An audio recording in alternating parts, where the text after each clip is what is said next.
بسم اللہ الرحمن الرحیم۔ السلام علیکم۔ بس پہاڑی علاقے سے گزر رہی تھی، اچانک بجلی چمکی، بس کے قریب آئی اور واپس چلی گئی۔ بس آگے بڑھتی رہی۔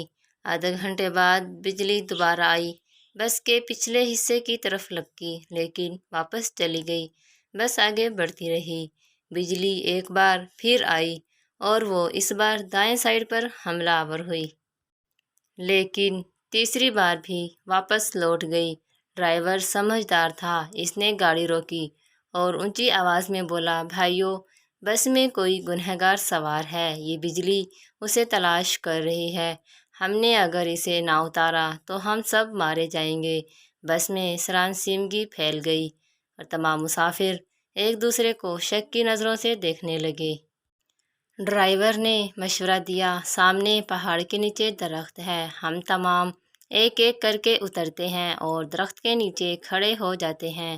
ہم میں سے جو گنہگار ہوگا، بجلی اس پر گر جائے گی اور باقی لوگ بچ جائیں گے۔ یہ تجویز قابل عمل تھی۔ تمام مسافروں نے اتفاق کیا۔ ڈرائیور سب سے پہلے اترا اور دوڑ کر درخت کے نیچے کھڑا ہو گیا۔ بجلی آسمان پر چمکتی رہی، لیکن وہ ڈرائیور کی طرف نہیں آئی۔ وہ بس میں واپس چلا گیا۔ دوسرا مسافر اترا اور درخت کے نیچے کھڑا ہو گیا۔ بجلی نے اس کی طرف بھی توجہ نہیں دی۔ تیسرا مسافر بھی صاف بچ گیا۔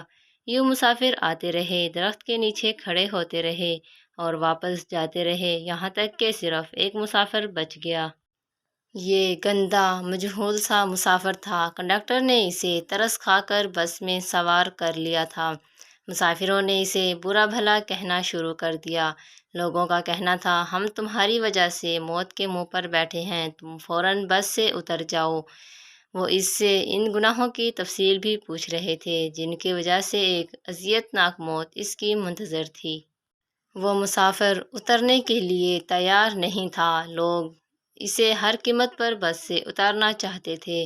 مسافروں نے پہلے اسے برا بھلا کہہ کر اترنے کا حکم دیا، پھر اسے پیار سے سمجھایا اور آخر میں اسے گھسیٹ کر اتارنے لگے۔ وہ کبھی کسی سیٹ کی پشت پکڑ لیتا، کبھی کسی راڈ کے ساتھ لپٹ جاتا تھا اور کبھی دروازے کو جھپا مار لیتا تھا۔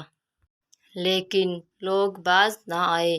انہوں نے اسے زبردستی گھسیٹ کر اتار دیا۔ ڈرائیور نے بس چلا دی۔ بس جو ہی گنہگار سے چند میٹر آگے گئی، دھاڑ کی آواز آئی، بجلی بس پر گری اور تمام مسافر چند لمحوں میں جل کر بھسم ہو گئے۔ وہ گنہگار مسافر 2 گھنٹوں سے مسافروں کی جان بچا رہا تھا۔ مجھے کسی صاحب نے ایک دلچسپ واقعہ سنایا۔ وہ ترکی کے راستے یونان جانا چاہتے تھے۔ ایجنٹ انہیں ترکی لے گیا۔ یہ ازمیر شہر میں دوسرے لوگوں کے ساتھ برف باری کا انتظار کرنے لگے۔ سردیاں یورپ میں داخلے کا بہترین وقت ہوتا تھا۔ برف کی وجہ سے سیکورٹی اہلکار مورچوں میں دبک جاتے تھے۔ بارڈر پر گشت رک جاتا تھا۔ ایجنٹ لوگوں کو کشتیوں میں سوار کرتے اور انہیں یونان کے کسی ساحل پر اتار دیتے تھے۔ یہ ایجنٹوں کی عام پریکٹس تھی۔ اس صاحب نے بتایا، ہم ترکی میں ایجنٹ کے ڈیرے پر پڑے تھے۔ ہمارے ساتھ گجرانوالہ کا ایک گندا سا لڑکا تھا۔ وہ نہاتا بھی نہیں تھا اور دانت بھی صاف نہیں کرتا تھا۔ اس سے خوفناک بو آتی تھی۔ تمام لوگ اس سے پرہیز کرتے تھے۔ ہم لوگ دسمبر میں کشتی میں سوار ہوئے۔ ہم میں سے کوئی شخص اس لڑکے کو ساتھ نہیں لے جانا چاہتا تھا۔ ہم نے اسے روکنے کی کوشش کی، لیکن وہ رونا شروع ہو گیا۔ ایجنٹ کے پاس وقت کم تھا، چنانچہ اس نے اسے ٹھڈا مار کر کشتی میں پھینک دیا۔ کشتی جب یونان کی حدود میں داخل ہوئی تو کوسٹ گارڈ ایکٹیو تھے۔ یونان کو شاید ہماری کشتی کی مخبری ہو گئی تھی۔ ایجنٹ نے مختلف راستوں سے یونان میں داخل ہونے کی کوشش کی، مگر ہر راستے پر کوسٹ گارڈ تھے۔ اس دوران اس لڑکے کی طبیعت خراب ہو گئی۔ وہ الٹیاں کرنے لگا۔ ہم نے ایجنٹ سے احتجاج شروع کر دیا۔ ایجنٹ ٹینشن میں تھا، اسے غصہ آ گیا۔ اس نے 2 لڑکوں کی مدد لی اور اسے اٹھا کر یخ پانی میں پھینک دیا۔ وہ بیچارہ ڈبکیاں کھانے لگا۔ ہم آگے نکل گئے۔ ہم ابھی آدھ کلومیٹر آگے گئے تھے کہ ہم پر فائرنگ شروع ہو گئی۔ ایجنٹ نے کشتی موڑنے کی کوشش کی۔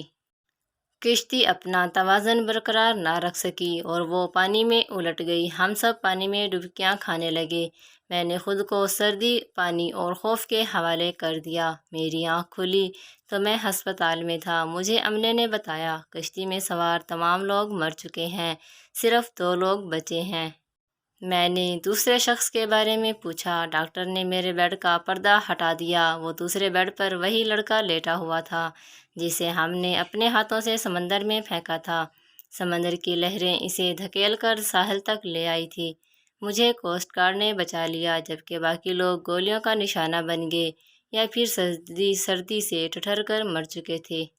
میں 15 دن تک ہسپتال رہا۔ اس دوران یہ سوچتا رہا میں کیوں بچ گیا۔ مجھے کوئی جواب نہیں سوچتا تھا۔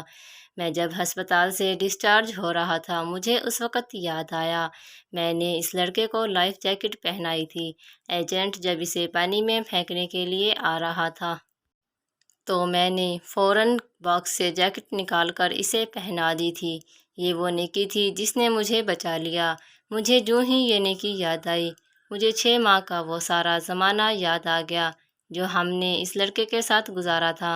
ہم نہ صرف ترکی میں اس کی وجہ سے بچتے رہے، بلکہ وہ جب تک ہماری کشتی میں موجود رہا، ہم کوسٹ گارڈ سے بھی محفوظ رہے، یخ پانی سے بھی اور موت سے بھی۔ ہم نے جو ہی اسے کشتی سے دھکا دیا، موت نے ہم پر اٹیک کر دیا۔ میں نے پولیس سے درخواست کی، میں اپنے ساتھی سے ملنا چاہتا ہوں۔ پولیس اہلکاروں نے بتایا وہ پولیس وین میں تمہارا انتظار کر رہا ہے۔ میں گاڑی میں سوار ہوا اور جاتے ہی اسے گلے سے لگا لیا۔ مجھے اس وقت اس کے جسم سے کسی قسم کی کوئی بو نہیں آ رہی تھی۔ مجھے معلوم ہوا میرے ساتھیوں کو اس کے جسم سے اپنی موت کی بو آتی تھی۔ یہ ان لوگوں کی موت تھی جو انہیں اس سے الگ کرنا چاہتی تھی، اور وہ جو ہی اس سے الگ ہوئے سب موت کی آغوش میں چلے گئے۔ میرے ایک بزرگ دوست جوانی میں ارب پتی تھے، لیکن ان کی زندگی کا آخری حصہ عشرت میں گزرا۔ مجھے انہوں نے ایک دن اپنی کہانی سنائی۔ انہوں نے بتایا میرے والدین مل میں کام کرتے تھے، گزارا مشکل سے ہوتا تھا۔ ان کا ایک کزن معذور تھا۔ کزن کے والدین فوت ہو گئے، اس کے آگے پیچھے کوئی نہیں رہا۔ میرے والد کو ترس آ گیا، وہ اسے اپنے گھر لے آئے۔ ہم 5 بہن بھائی تھے۔ گھر میں غربت تھی اور اوپر سے ایک معذور چچا سر پر آ گرا۔ والدہ کو وہ اچھے نہیں لگتے تھے، وہ سارا دن انہیں کوستی رہتی تھی۔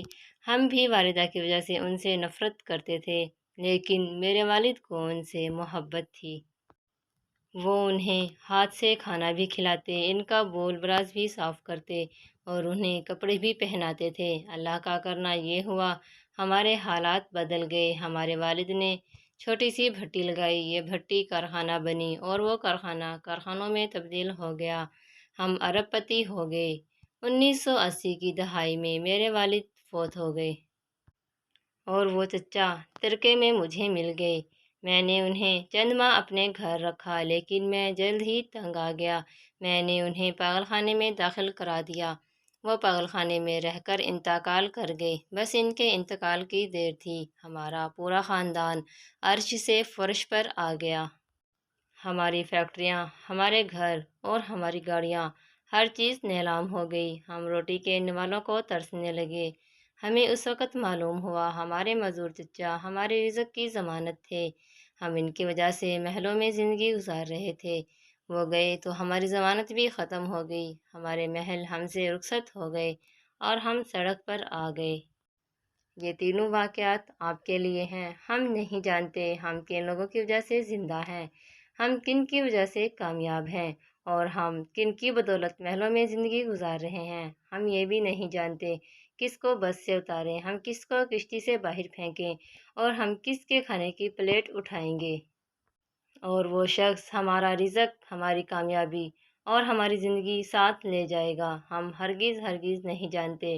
لہٰذا ہم جب تک اس شخص کو نہیں پہچان لیتے، ہمیں اس وقت تک کسی کو بس کشتی اور گھر سے نکالنے کا رسک نہیں لینا چاہیے۔ کیونکہ ہو سکتا ہے ہمارے پاس جو کچھ ہو وہ سب اس شخص کا ہو، اور اگر وہ چلا گیا تو سب کچھ چلا جائے گا، ہم نہ رہیں، مٹی کا ڈھیر بن جائیں۔ ناظرین، ہمیں کبھی کسی کے ساتھ برا نہیں سوچنا چاہیے۔ اگر آپ لوگوں کو ہماری ویڈیو پسند آئی ہو تو پلیز میرے چینل کو سبسکرائب ضرور کر لینا۔ ملتے ہیں اگلی ویڈیو میں۔ اللہ حافظ، والسلام۔